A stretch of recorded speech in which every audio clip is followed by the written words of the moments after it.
الصلاة والسلام على أشرف الأنبياء والمرسلين وعلى آله وأصحابه ومن تبعهم بإحسان إلى يوم الدين. ولا حول ولا قوة إلا بالله العلي العظيم. ولا حول ولا قوة إلا بالله العلي العظيم.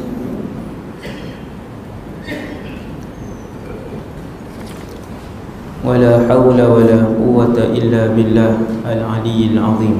أما بعد.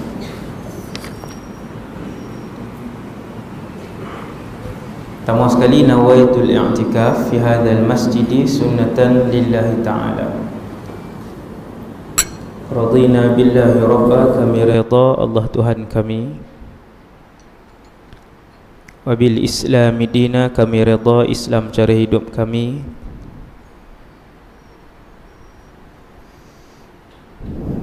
Wabi Muhammadin nabiyyan wa rasula, dan kami juga redha bahawa Muhammad sallallahu alaihi wasallam seorang nabi dan rasul. Terima kasih kepada pihak penganjur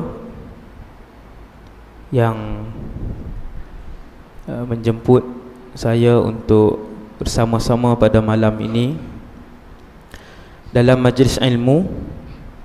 Semoga Allah Subhanahu Wa Taala menuliskan masa kita sekarang ini di dalam buku amalan kebaikan saya dan kita semua, dan semoga Allah SWT memberikan keikhlasan pada saya dan kita semua untuk berada dalam majlis ilmu.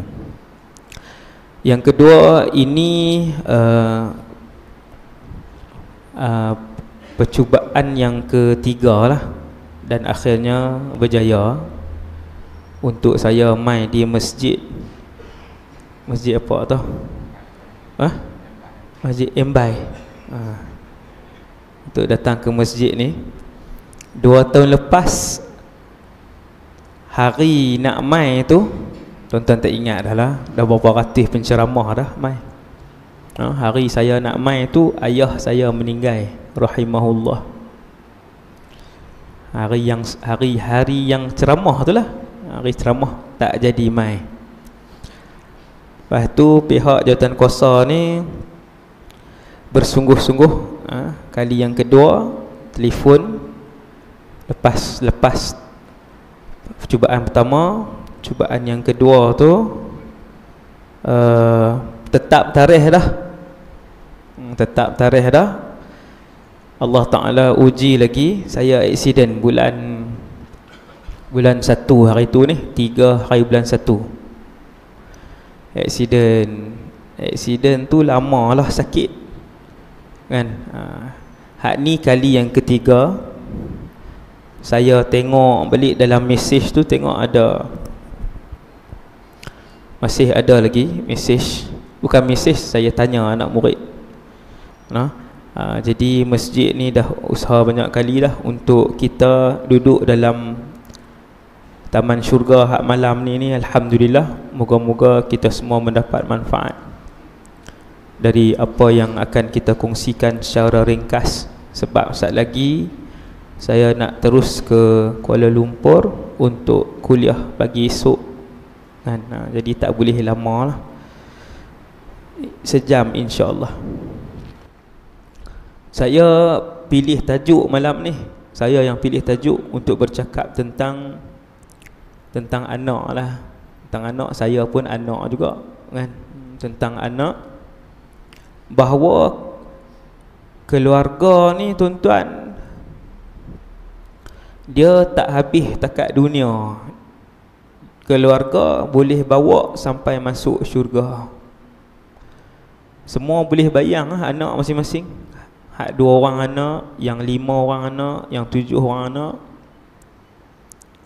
Hak bilangan anak tu Allah Ta'ala yang tentu.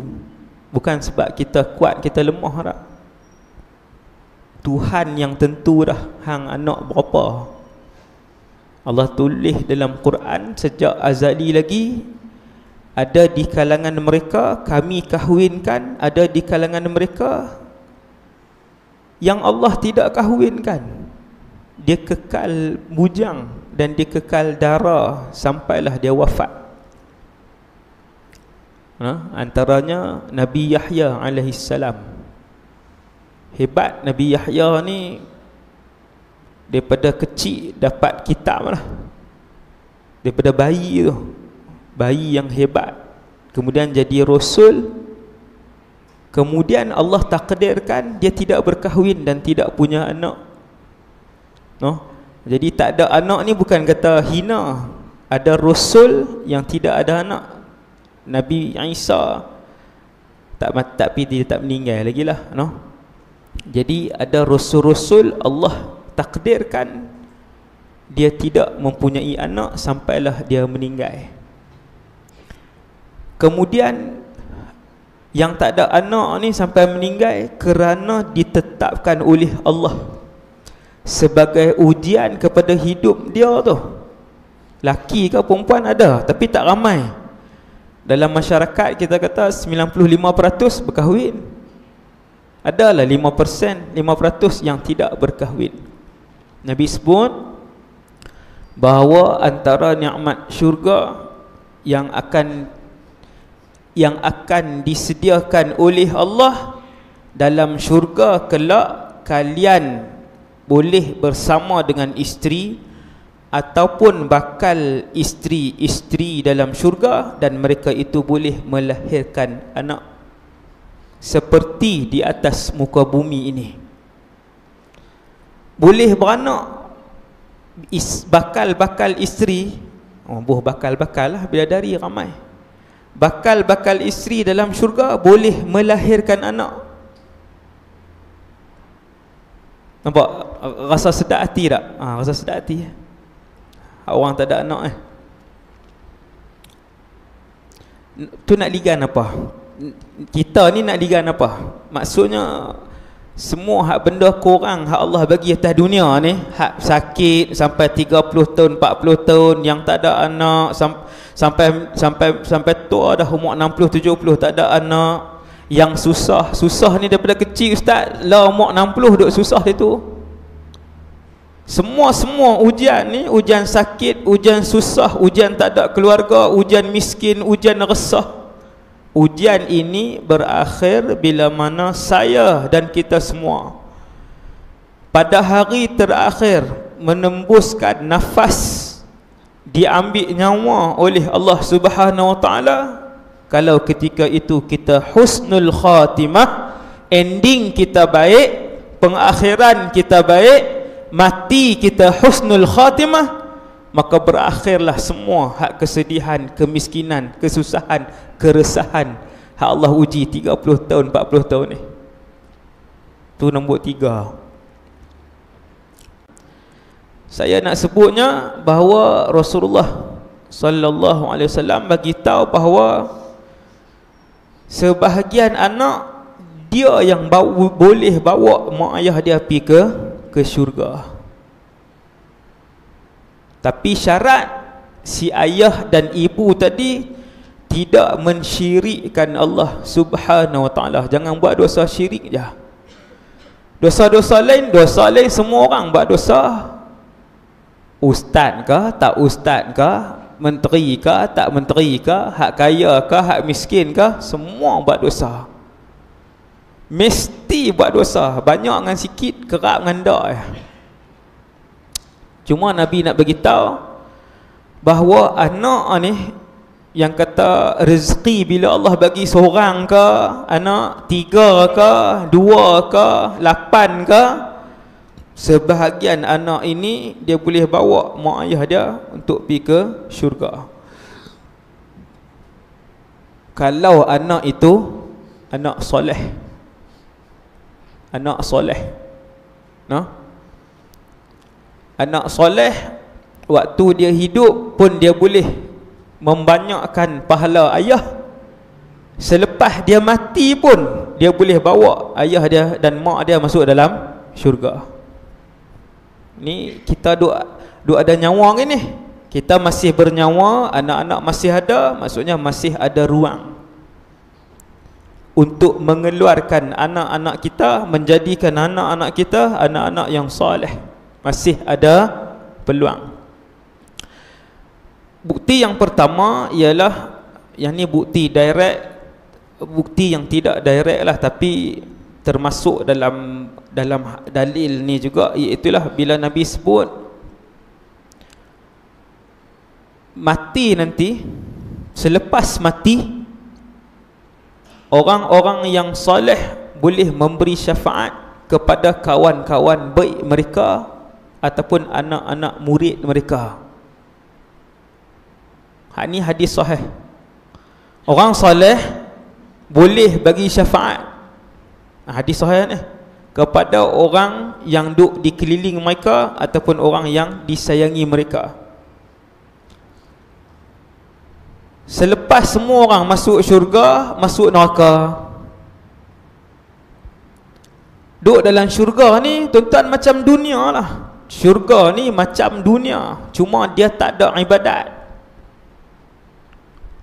Macam dunia macam mana? Dari segi saya nak abang, syurga macam dunia dari segi ada kehidupan. Ada kehidupan, kita senyum, ada duit, pergi beli, makan, ada istana, ada kawan, ada jiran, boleh jumpa adik-beradik, boleh jumpa orang kampung, boleh berimpun, boleh main, boleh kenuri, sama. Cuma tak ada orang susah dalam syurga, tak ada orang sakit dalam syurga, tak ada orang sedih dalam syurga, tak ada orang tak ada pangkat dalam syurga, kesemuanya raja. Nabi sebut manzilul muluk, tempat tinggal raja-raja syurga ni. Semua sultan. Hari ni satu negeri seorang lah, 60 tahun je, lepas tu habis lah. Lepas tu orang tak buh dah, mah-mah kat dia, buah tanah. Esok bila masuk syurga, semua sultan. Tu beza dia. Tuan. Jadi kehidupan dalam syurga, kita jumpa ni orang-orang hak duk di ni, apa dia tu, bagan hitam ni, jumpa ni jalan-jalan, duk shopping kan, duk pi membeli-beli apa semua, jumpa. Loh, lama tak nampak Tok Bilal. Tok Bilal sini, contoh kita kenal. Kita kenal sebab manusia bila bangkit di padang mahsyar ni, sebelum masuk syurga, dengan muka ni ni hak tuan-tuan nampak saya, muka ni muka sama, muka waktu mati tu. Semua orang bangkit di padang mahsyar dengan muka waktu dia mati. Kalau meninggal umur 8, muka umur 8 tu. Meninggal umur 37, muka 37. Meninggal umur 79, muka 79. Meninggal umur 94, muka 94. Dia bukan muka waktu umur 25. Maka kenai semua yang biasa kenai atas muka bumi ni akan kenai sampai dalam syurga. Walaupun Allah telah ubah rupa dia dekat-dekat nak masuk syurga, habis timbang amal, kita pun naik titi sirat. Ni bukan 2 hari 3 tahun lah, ni ratus-ratus tahun ni, bahkan puluh ribu tahun. Pas habis timbang amal di padang mahsyar, yang wallahu alam, ulama kata paling singkat 50,000 tahun. Lamanya duduk dunia 60 ya.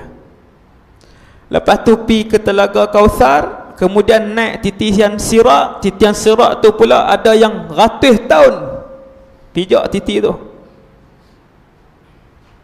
Lepas tu baru masuk syurga. Baru masuk syurga. Dah lama dah duduk syurga. Masuk serentak ke? Tidak. Tak sama. Masuk tak serentak. Ada orang dia masuk lepas 500 tahun baru kawan dia masuk. Sahabat tanya, kenapa ya Rasulullah? Nabi kata, hak nombor 1 masuk syurga tu orang baik. tapi dia miskin. Kawan dia hak masuk syurga nombor 2 lepas 500 tahun tu orang baik, harta dia halal, baca Quran sama banyak dengan kawan dia hak miskin tadi, pergi umrah sama banyak dengan kawan dia hak miskin tadi, semayang malam sama banyak dengan kawan dia miskin tadi. Tapi Nabi kata lewat sikit je daripada kawan hak miskin tu sebab duk timbang harta dia. Berapa tahun ya Rasulullah lewat hak sikit tu? Nabi kata 500 tahun saja. Harta halal lah. Kalau harta ambil hak orang lagi ya. Yang tu lagi tak lepas. Yang ni harta halal 100%. Lewat 500 tahun. Allahu Akbar. Kemudian kita jumpa kenal, dah hidup dah 100 tahun, orang kata 5-6 tahun, dah jumpa kawan-kawan kenal ni. Ketika itu kawan-kawan hak kenal ni, dia tanya, ada seorang lepas tak nampak, duduk kampung ni juga. Sebab apa? Sebab dulu semayang sekali, buka puasa sekali, pi tengok ceramah sekali, puasa sunat sekali, tadarus Quran sekali. Tiba-tiba duduk dalam syurga, dah 10 tahun, dah 50 tahun, dah 100 tahun, tak jumpa. Tanya kawan ni, jumpa, nampak tak hak dulu? Apa nama ni? JK masjid, dia kata dulu ni bahagian dakwah, tapi tak nampak ni. Sungguh 100 tahun dah kita duduk dalam syurga, tak pernah nampak dia pun. Duduk main bola, duduk pi pantai di syurga. Sama tuan, ada sungai, ada pantai, ada tempat membeli belah. 50 tahun dah tak pernah jumpa. Pusing syurga. Ni hadis ni, cari tak ada. Orang ahli syurga boleh pergi tengok ahli neraka, tetapi penduduk neraka tidak ada masa walaupun sehari untuk keluar daripada neraka. Kita tak duduk penjara, boleh tak pergi mana-mana? Boleh. Pergi tengok orang dalam penjara boleh tak? Boleh. Orang penjara boleh tak dia nak main duduk 2-3 hari? 3 hari lah nak main duduk? Tak boleh. Sehari pun tak boleh. Kalau ahli keluarga dia meninggal, boleh tu pun kena pakai tu dengan baju tu, dengan baju hak warna tu lah, tu kena balik. Di syurga sama, ahli syurga boleh ziarah ahli neraka, boleh pergi tengok, nampak ahli syurga, nampak ahli neraka sedang diseksa, dan ahli neraka nampak waktu mereka sedang diseksa tu siapa yang mai ziarah. Tengok sabda Rasulullah sallallahu alaihi wasallam, ahli syurga, orang soleh ni orang soleh yang masuk syurga, dia kata, ya Allah, kami kenal dia tu. Dulu dialah yang duk rancang program agama dengan kami, puasa sunat dengan kami, qiyamul lail dengan kami, semayang gerhana bulan dengan kami. Ya Allah, hari ni dia duduk di bawah sana, kena siksa. Boleh tak ya Allah keluarkan dia dengan syafaat kami? Syafaat kami. Kami itu siapa? Orang soleh. Saya nak beritahunya, kalau orang soleh Allah bagi izin untuk bawa keluar orang daripada syurga, kalau anak soleh boleh tak? Lagi ya, anak soleh lagi dia bawa keluar mak dengan ayah dia.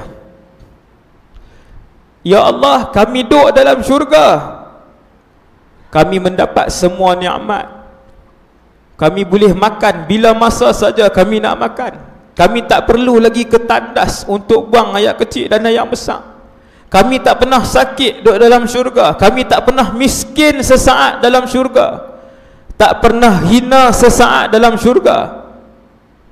tak pernah risau dan takut sesaat dalam syurga. Akan tetapi yang membuatkan kami tak seronok dalam syurga, ya Allah, mak dan ayah kami di dalam neraka. Ini anak soleh.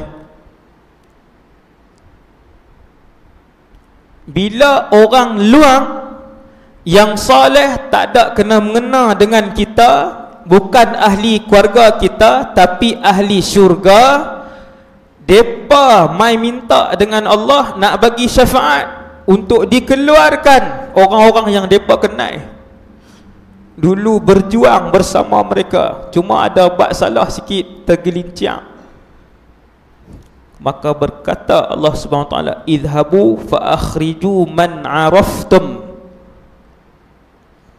Nabi Allah Taala berfirman waktu tu, pergilah dan keluarkan siapa-siapa yang kamu nak bagi syafaat.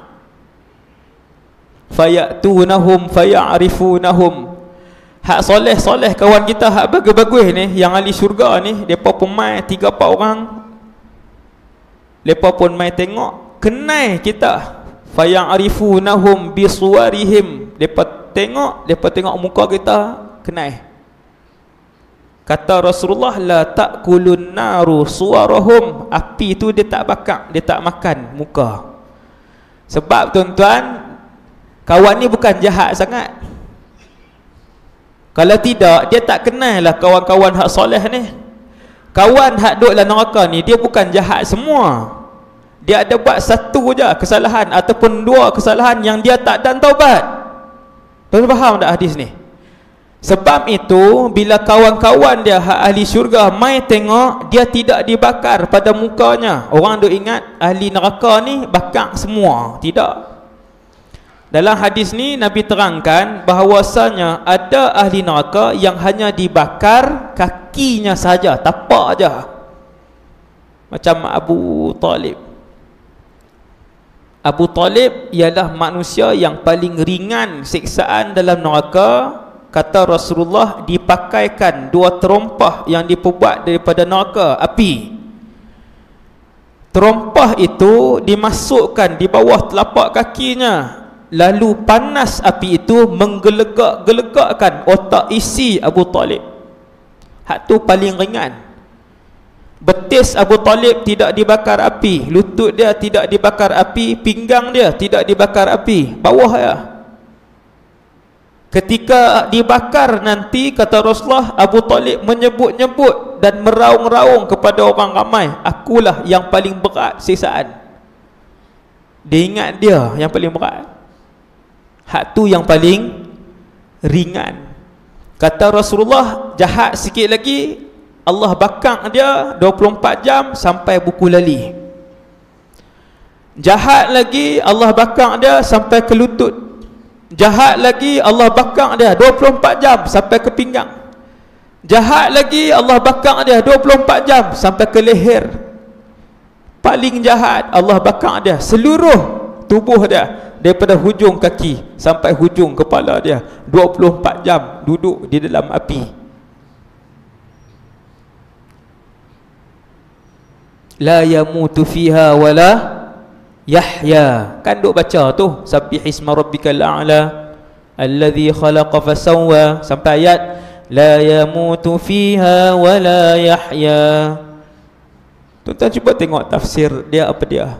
Allah Ta'ala sebut dia itu tidak mati dan dia juga tidak hidup. Siapa dia? Hak duduk dalam neraka tu. Mati pun tak, hidup pun tak ada. Keluarkanlah mereka. Lalu dikeluarkan mereka daripada neraka itu, masuk ke dalam syurga. Tuan-tuan, siapa bagi syafaat ni? Orang luar, orang kampung, kawan pejabat kita yang soleh, orang kampung kita yang solehah, tak ada kena mengena dengan kita, tak ada hubungan adik-beradik, bagi syafaat. Maksudnya, kalau anak soleh, dia duduk dalam syurga saja-saja duduk, dia seorang, dia akan cari ibu dan ayah dia. Sebab tu ada ayat Quran, fama lana min syafi'in wala sadiqin hamim. Bila ahli neraka tengok ni, kawan-kawan tu mai sekelompok buat keluar kawan mereka, buat keluar, mereka tanya ni pasal apa keluar? Siapa buat keluar mereka? Lalu malaikat jawab, mereka ada kawan-kawan orang baik. Kawan-kawan mereka orang-orang soleh tu yang keluar. Mereka ni pun sebut ayat ni, fama lana min syafi'in, rugi kita tak ada orang bagi syafaat. Rugi hidup dulu, semua kawan hak geng lepak di kedai, semua kawan hak geng tanya nombor akaun naik kedai, semua kawan hak geng pinjam duit untuk berjudi, semua kawan hak tu je kawan dia. Hak soleh ni 3 orang pun tak ada, hak baik-baik ni tak ada. Bila dia tengok orang lain keluar sebab kawan-kawan soleh berkeluar, dia kata rugi kita, fama lana min syafi'in, rugi tak ada orang bagi syafaat. Wala sadiqin hamim, tak ada kawan hak boleh bagi syafaat kat kita. Dia sebut siapa?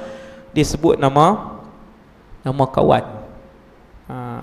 Dia sebut nama kawan. Maka begitulah keadaan yang sama juga anak-anak yang soleh boleh memberi syafaat kepada ibu dan ayah mereka. Yang kedua, melalui doa. Doa ni macam ni, tuan-tuan selalu baca hadis ni. Hadis ni hadis sahih juga. Bila mati seorang anak Adam, terputus segala amal kebaikan kecuali melalui 3 cara. Kita mati malam ni, contoh 11.30 sagi meninggal. Ada dah perasaan sagi kan? Saya tengok saya siap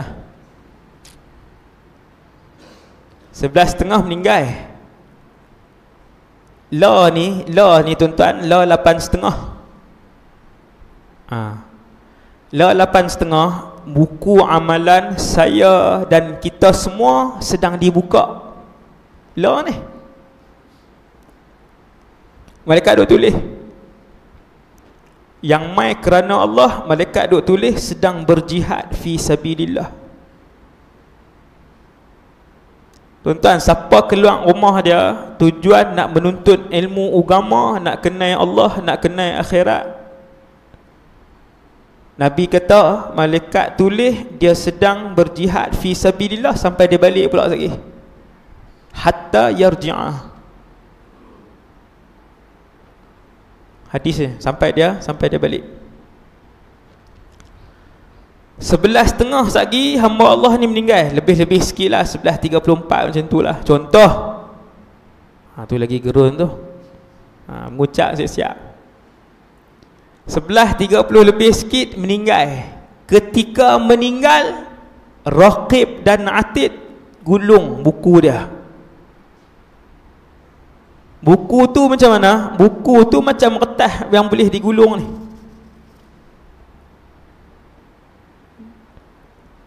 Lebang dia sejauh mata memandang, bukan sekeping, 70 keping.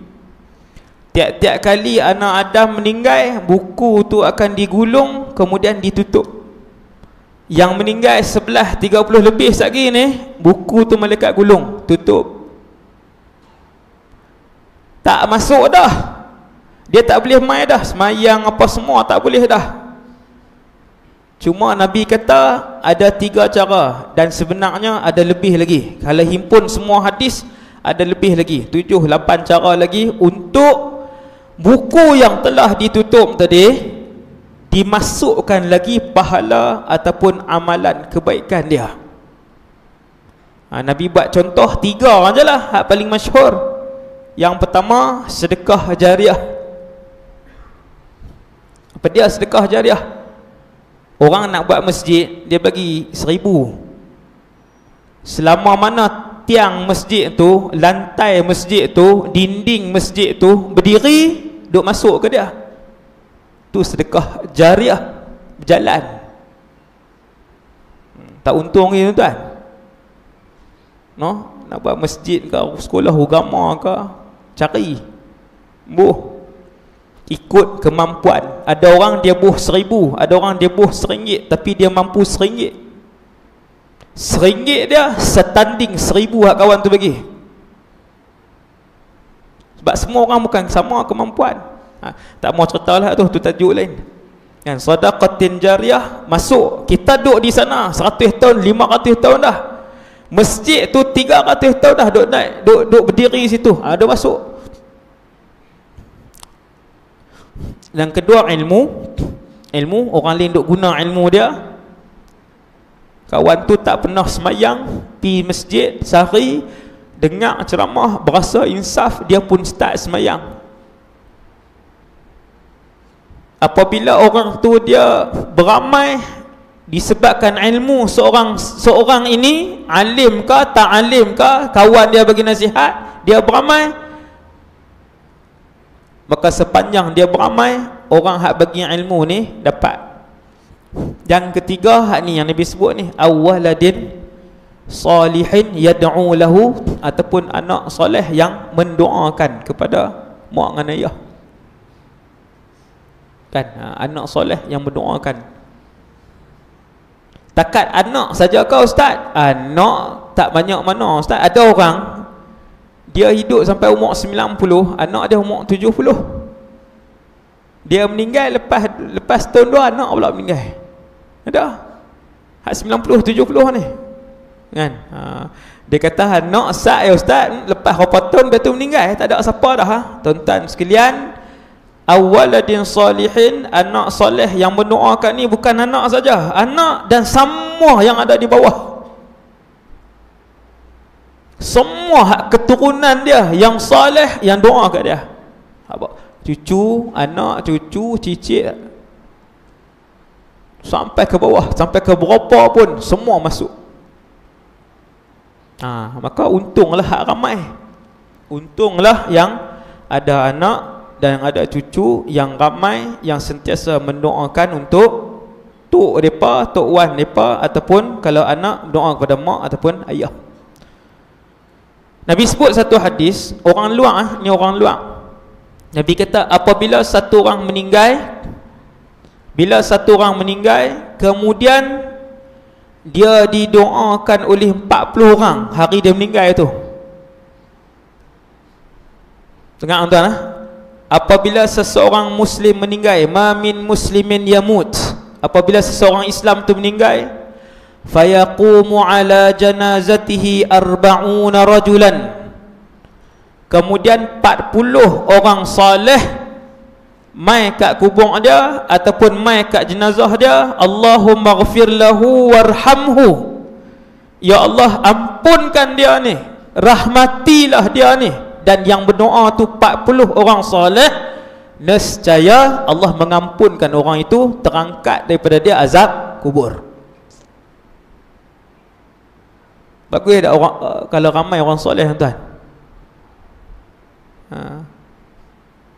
Kawan saya arwah Ustaz Murtada kan, masjid Penguluhim tu pada hari jenazah beliau disolatkan sejak 50 tahun. Pakcik-pakcik di situ kata tak pernah lagi orang hadir seramai itu sejak 50 tahun. Mati ni bukan boleh buat-buat kan? Mati tak boleh berlakon. Hang kaya macam mana pun dalam alam ni, bila nak mati, macam mana nak mati tak boleh beli. Tak boleh beli. Allah tulis mati atas katil, mati atas katil. Allah tulis hang jutawan, hang kaya, semua orang kenal, puluh-puluh juta orang kenal, mati atas jalan raya, mati atas jalan raya. Maka keadaan mati ni siapa pilih? Allah. Ketika hari kematian dia mulia, maksudnya dia mulia di sisi Allah. Dia mulia di sisi Allah. Sebab tak boleh pilih. Bolehkah berlakon nak mati waktu solat? Dia ulama besar, contohlah dia duk takut kan, macam mana esok meninggal, esok malu kat orang kalau aku nak murid ramai, mati kalau tak elok. Nak beli kat siapa tuan-tuan nak mati, bagi mati dalam sujud? Tak boleh.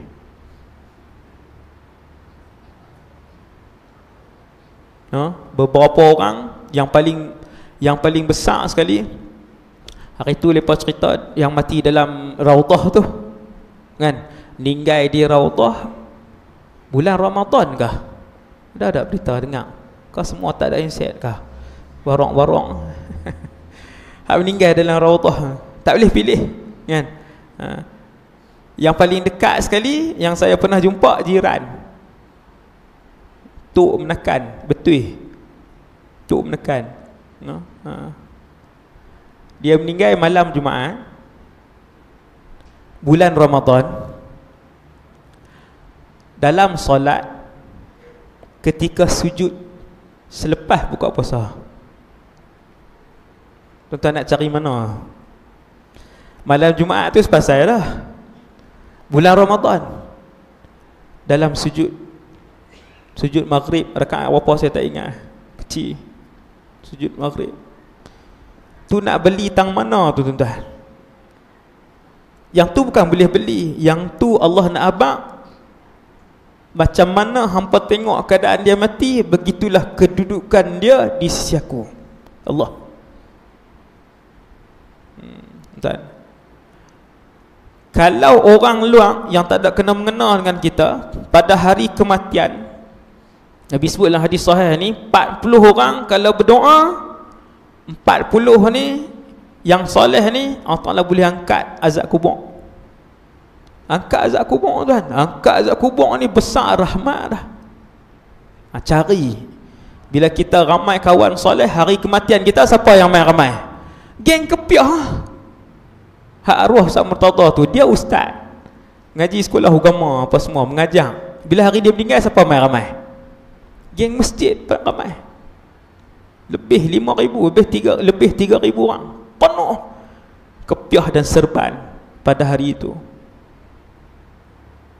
Kan? Saya ada seorang kawan tentera. Kawan kampung meninggal muda. Siapa ramai pada hari kematian dia? Tentera. Dia ikut suasana kita hidup tu. Bukan nak kata tak boleh kerja polis, tak boleh kerja tentera, bukan macam tu.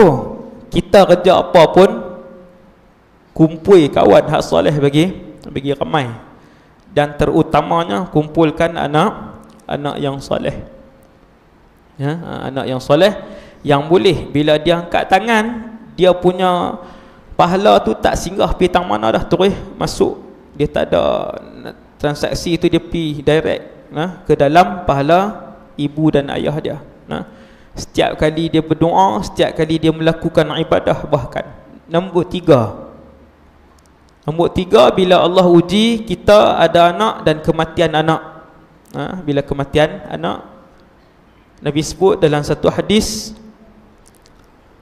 siapa yang kematian 2 orang anak, dengar ni, siapa yang meninggal anak 2 orang kan, yang meninggal 2 orang, maka kalau dia redha, anak-anak tu boleh memberikan syafaat sehingga Allah masukkan mak ayah tu dalam syurga, dengan syarat mak ayah itu, satu, tidak mensyirikkan Allah sepanjang hidup dia, dan yang kedua,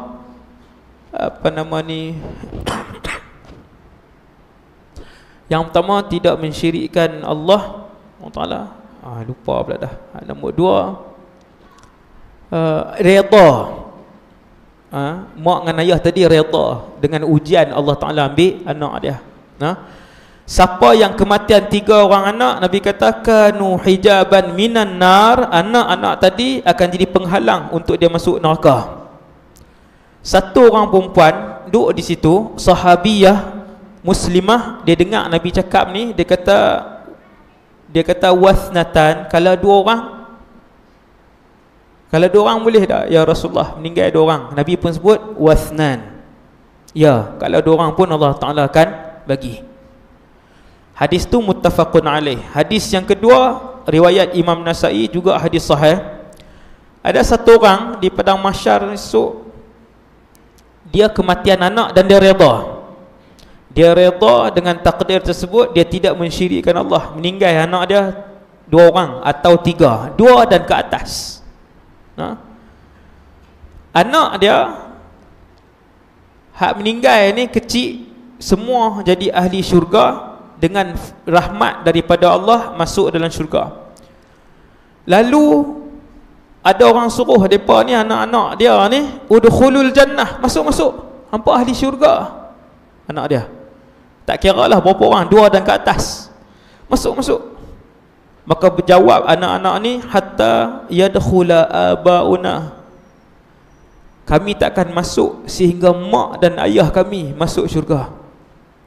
Kita dalam surau ni tuan-tuan, adakah anak? Bukan 6 lah, 5 juga lah, 5. Ada tak 5 orang meninggal anak dia? Hak tu tak ada dah. Ini baru satu daripada 1000 ujian Allah ke atas Rasulullah. Yang meninggal lepas Nabi meninggal hanyalah Fatimah saja, Sayyidatuna Fatimah. Maka Rasulullah SAW pun dapat apa kelebihan ni, kelebihan yang disebutkan ni, yang disebutkan sendiri oleh Rasulullah. Yang terakhir untuk malam ni 10 minit ni. Sat dah lepas 50 dah. Ke? Lepas 50 dah. 10 minit lepas tu habis kan. Tuan-tuan yang dirahmati Allah sekalian,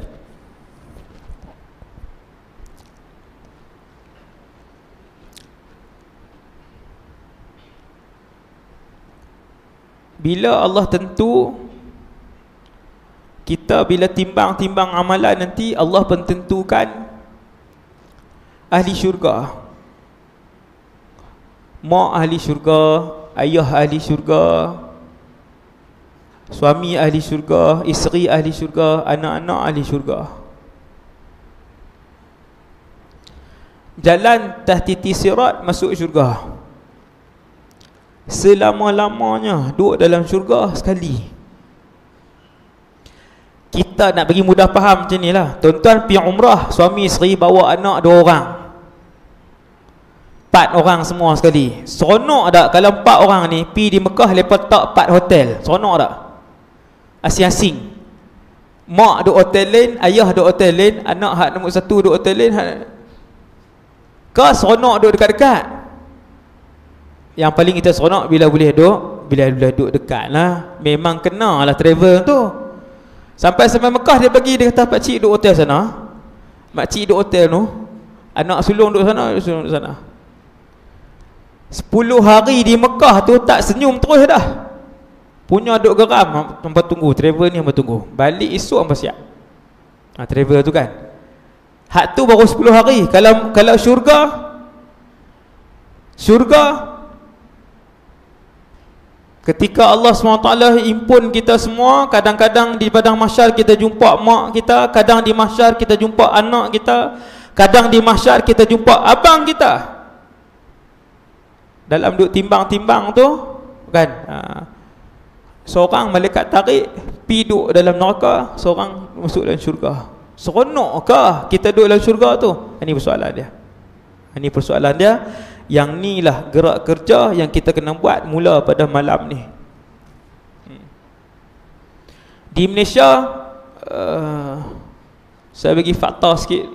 Di Malaysia, jumlah orang Islam Malaysia ni tak termasuk yang liberal, tak termasuk yang LGBT, tak termasuk yang etis, tak termasuk yang lawan Islam. Ni tak termasuk ni. Di Malaysia, orang Islam yang meninggalkan solat berjumlah 85%. Kajian ni, siapa yang ada internet, buka internet, tulis mana-mana kajian, mana-mana agensi yang buat kajian, mana-mana universiti yang buat kajian, orang perseorangan yang buat kajian, angka yang akan naik di Malaysia yang tak semayang orang Islam 80 hingga 85%. Yang buat kajian dapat 60 tak ada. Punyalah ramai. Daripada 10 orang, 8 orang tak semayang di Malaysia ni. Tuan-tuan, kalau tak semayang tuan-tuan, nak masuk syurga macam mana? Confirm, saya boleh sebut confirm 100% tak masuk syurga. Kan? Kalau yang semayang pun kita tak tentu lagi Allah terima ke tidak.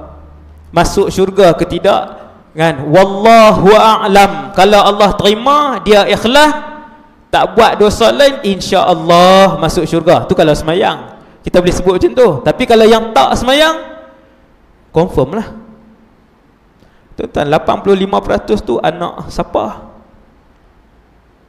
Anak siapa? Satu, yang tak solat, yang tak tutup aurat. Kuih banyak ke kuih kurang? Lah ni, yang umur 10 tahun, yang umur 15, yang umur 20, yang umur 25, yang umur 30 tahun ke bawah, bahkan umur 35 ke bawah, kuih ramai tutup aurat ke kuih ramai dedah aurat? Cikgu-cikgu tahu pergi sekolah. Esok yang cikgu, esok kalau sekolah lusa kan, tanya anak murid dua soalan ni. Yang pertama aurat, yang kedua yang semayang 5 waktu.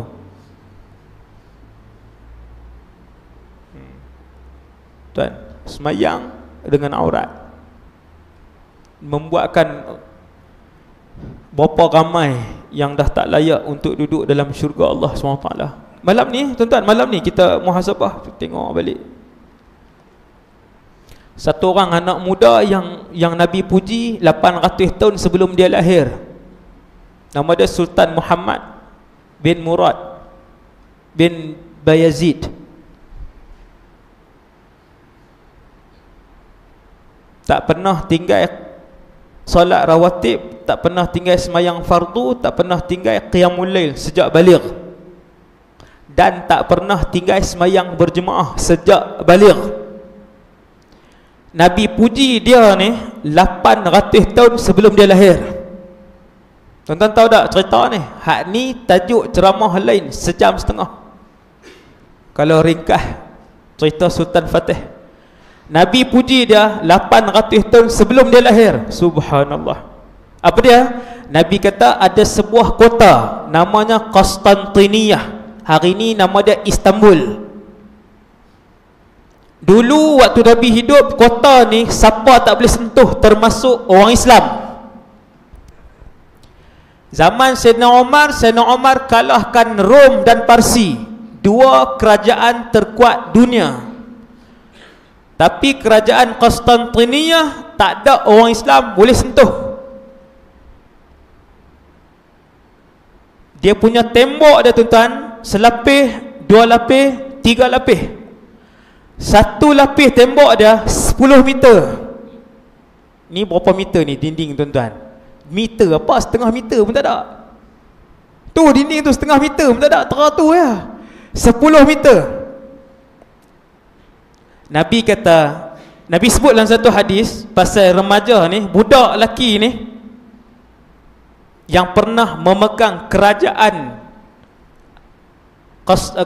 ayah dia ketika berumur 12 tahun. Dia pangku 2 tahun, dia pangku, atau 3 tahun, 13, 14 kan, 2 atau 3 tahun dia pangku budak ni. Nabi sebut waktu Nabi hidup, Nabi kata kota Konstantiniyah itu akan ditawan satu hari. Dia akan ditawan oleh pasukan Islam. Ketika kota itu ditawan, yang menawan itu adalah sebaik-baik tentera dan panglimanya, sebaik-baik pemimpin dan panglima. Tuan-tuan, Nabi puji pasukan tentera terbaik dan juga pemimpin ataupun komando panglima perang terbaik. Bila Nabi sebut 800 tahun sebelum peristiwa itu, bila Nabi sebut terbaik macam tu, sahabat-sahabat puluh nak usaha tak? Usaha. Lepas Nabi wafat, sahabat pi, kemudian lepas sahabat-sahabat wafat, tabi'in pakat pi pula. Waktu kerajaan Umayyah ada 5 percubaan tentera Islam. Hebat tuan, tentera Islam bukan calang-calang, tentera Islam waktu tu terkuat. Tetapi kesemua ekspedisi ke Konstantiniyah gagal selama 800 tahun. Termasuk seorang sahabat yang cuba itu, sahabat besar semua tuan-tuan kenal. Nama Abu Ayyub Al-Ansari. Dia pun pi, umur 80 lebih dah waktu tu, tak dan sampai meninggal Abu Ayyub. Walaupun meninggal dalam perjalanan, dia kata, dia beritahu, dia wasiatkan, simpan jenazah aku, kebumikan dekat dengan pintu untuk kota untuk masuk ke Konstantinia, supaya aku mendengar satu hari nanti pasukan terhebat dan panglima terhebat yang pernah dipuji oleh Rasulullah. 800 tahun. Sampai orang tak tahu dah kubur tu di mana. Sampailah zaman Sultan Muhammad Fatih, sebut nama Muhammad Fatih semua orang kenal lah, Sultan Muhammad bin Murad bin Bayazid. Sampailah dia waktu tu jadi panglima tentera, dia mimpi satu tempat, dia kata di sini kubur Abu Ayyub Al-Ansari. Korek ada. Nampak kaki sajalah. Lepas nampak kaki, kemudian hari ini tempat tu dibuat masjid lah. Dalam tu ada jenazah Abu Ayyub Al-Ansari. Dahsyat tuan-tuan. Nak jadi satu orang budak yang Nabi puji 800 tahun yang lalu. Tuan-tuan kena tengok dia punya kisah kehidupan dia. Sejak bila dia menghafal Quran, umur berapa dia hafal Quran. Dikatakan umur 8 tahun sudah selesai. Kemudian Sultan Murad, waktu tu sultan tertinggi itu, dia pilih beberapa orang ulama terhebat pada zaman itu. Syekh Mullah Al-Qurani dengan Syekh Syamsuddin Al-Wali. Dia pilih ulama yang paling hebat, yang alim dan waraq. Pilih, panggil ulama ni, latih anak dia. Membesarlah budak ni dengan ilmu agama dan Quran. Kemudian baru diserahkan ilmu-ilmu ni, ketenteraan, geografi, fizik, ni ilmu-ilmu ni, sains, matematik, baru serap dengan ilmu-ilmu ni. Kemudian diberikan tanggungjawab untuk memangku jawatan panglima ataupun presiden negara ketika berusia 12 sampai umur 14. Umur 12 jadi ketua kelas pun selera. Kita jadi ketua kelas. Dengan ketua kelas duk baling pemadam, duk main straw tu sekali dengan ketua kelas. Umur 12 Sultan Muhammad Fatih memangku jawatan presiden 3 tahun. Membuat keputusan. Ketika balik, ketika jadi menggantikan ayah dia yang meninggal, jadi presiden umat Islam ketika tu, waktu umur 22, ketika itu dia berkata, sejak balik aku tidak pernah meninggalkan solat secara berjemaah, aku tidak pernah meninggalkan qiyamul lail, dan aku tidak pernah meninggalkan solat sunat rawatib sejak balik. Baru bawa pasukan tentera yang sama soleh macam tu juga. Berapa puluh ribu sampai di depan di depan tu lah kawasan nak masuk tu, Golden Horn kah kan, kawasan tu, selat tu, selat Bosphorus, Tanjung Emas kan. Selat saya pi dah, saya naik kapal kan, di Turki 11 hari saya pi duduk di sana, naik selat tu kan. Lepas ambil bot punyalah besar, kami berapa puluh orang 20 orang ikut kan. Jenuh berlari atas bot tu, tak berlari lah. Tapi bila naik atas selat tu, lepas tunjuklah inilah selat yang dilalui. Lepas tu masuk ke Tanjung tu, dia sempit. Dekat Tanjung tu lah kerajaan Konstantinopel. Dia letak rantai besi, rantai gergasi. Mana-mana kapal nak lalu, dia angkat rantai tu, kapal terbelah dua. Kat tengah tu dia akan belah. Rantai besi tu bukan disekat saja, dia rentap naik kapal, rantai gergasi tu terbelah. 800 tahun tak ada siapa boleh pergi masuk. Bila Sultan Muhammad Fatih dia bawa armada tentera dia, orang-orang soleh, tentera-tentera soleh, bukan tentera hak tak semayang ni. Kita hak tak semayang pun melambak, bukan tak semayang sahaja. Bila pergi berlabuh tang mana-mana tu dia duk pergi langgan perempuan, duk main judi pula. Sebahagian tentera sebahagian langsung tak boleh lah tuan-tuan hak tu. Yang tu lagi balik awal. dia kena semua soleh kan. Bila tak boleh masuk, selepas berapa puluh hari dah apa semua, satu jalan je saya tengok bukit tersebut. Bila tak boleh nak masuk ke lorong sempit tu, nak masuk pi ke Tanjung Emas tu, Tanjung Emas, Golden Horn, apa maksud dia kan, masuk tak boleh masuk ke situ. Sini ada bukit, kena naik bukit, no? Maka dia pun semayang, minta petunjuk daripada Allah. Sultan soleh ni, wali, ulama, pemimpin dia ni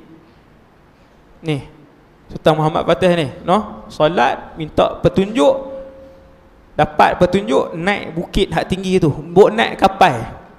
Maka dalam malam tu lah, no? Berapa puluh ribu tentera Sultan Fatih tu buat naik kapal. Saya tengoklah bukit tu, memanglah bukan tinggi Gunung Jerai, Temurung sangat kan. Tinggi, duk cerita kata naik tinggi Gunung Jerai tu, naik pusing. Taklah tinggi sangat, tapi bukit lah juga tuan kan.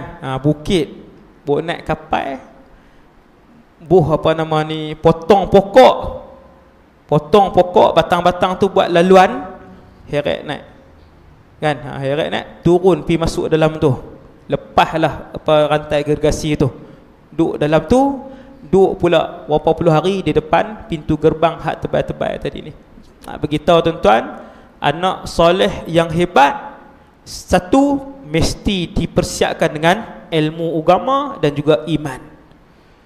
Baru dia boleh jadi seperti seorang pemuda yang dipuji oleh Rasulullah SAW 800 tahun sebelum beliau dilahirkan. Punya dahsyat. Di saya rasa sekadar tu dulu untuk malam ni, 9 lebih lah, 9:05 minit. Sekadar tu dulu insya-Allah ceramah ringkas saya pada malam ni. Semoga Allah SWT menjadikan kita semua ikhlas. Semoga Allah terima kedatangan kita ke majlis ilmu pada malam ni. Dan insya-Allah kalau ada rezeki kita berjumpa semula untuk wallahu alam. Ni bukan janji saya sebutnya. Ustaz Gili kata tu Ustaz sebut kan. Kan tu tak janji tu. Kalau Allah tentukan untuk berjumpa, insya-Allah kita jumpa dalam kuliah ataupun ceramah di masa-masa yang akan datang. Subhanakallahumma wa bihamdik, asyhadu an la ilaha illa anta, astaghfiruka. Bismillahirrahmanirrahim. Bismillahirrahmanirrahim. Alhamdulillah wassalatu wassalamu ala Rasulillah wa ala alihi wa sahbihi man walah. Allahumma 'allimna ma yanfa'una. Ya Allah, ajarkanlah ilmu yang bermanfaat kepada kami. Wanfa'na bima 'allamtana. Ya Allah, manfaatkanlah ilmu yang Kau telah curahkan kepada kami pada malam ini.